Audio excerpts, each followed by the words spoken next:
Ay buntag bay. So kanang muna ni ang normal karon dire magbutang na kag mask. Pasalamat ko nga dako og ilong kay gana na ko musangit sa kong ilong ba. Pero dili lang siya pataas pa katag lang so say mus na tendency sa mo slide kamay.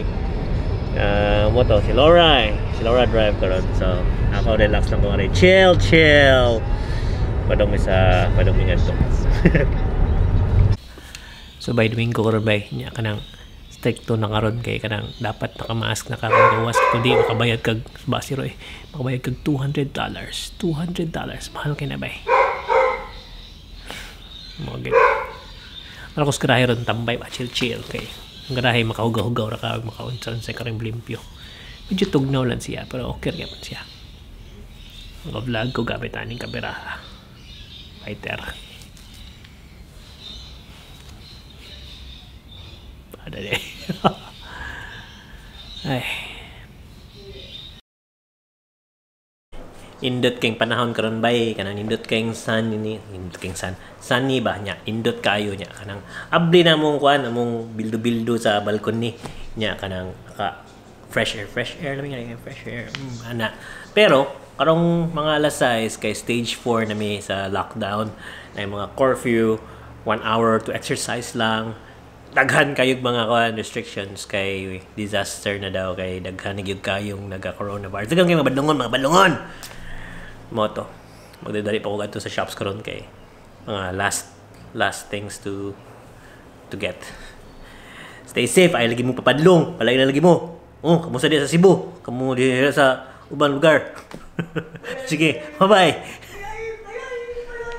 So bye, karon nabalik na ko sa balay alas 5:58 by 6 p.m. full lockdown mga stage 4 lockdown may murang New Zealand kada stricto ba ya mo to patay tani kanang 8 p.m. to 5 a.m. wala pwede magawas curfew and human ang kuan ang sa to gani ang makagawas balay usaray maka-shopping nya kanang basta stricto na gyud kay ba. So, mas may na lang kayo. Nagkagrabe na yung outbreak nga rin. I hope kamo diya sa Pinas, kamo diya sa ibang lugar, ay mo pabadlong. Kay bad na. Bawal mabas.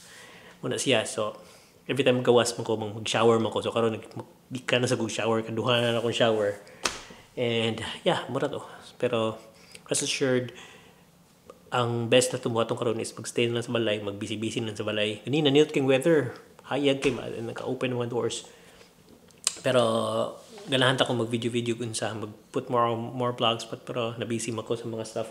But anyway, rest assured this week kani siya maghimo og mga video about my daily carry which is this knife here and this light. Mo focus tanos ko mata sabi. Ano ba? So muna siya mga pabuhaton soon para mabisi sa ko niya naman sa mga schoolwork ko guban pero kamo diha mo badlong ha kay bad na daghan ako mahimong video about adto pero everyday I learn a lot so ako gyud mo i-share wala lang later sige mura tingin na bay ayaw mo ay pabadlong stay safe and yeah kalkag na po bye.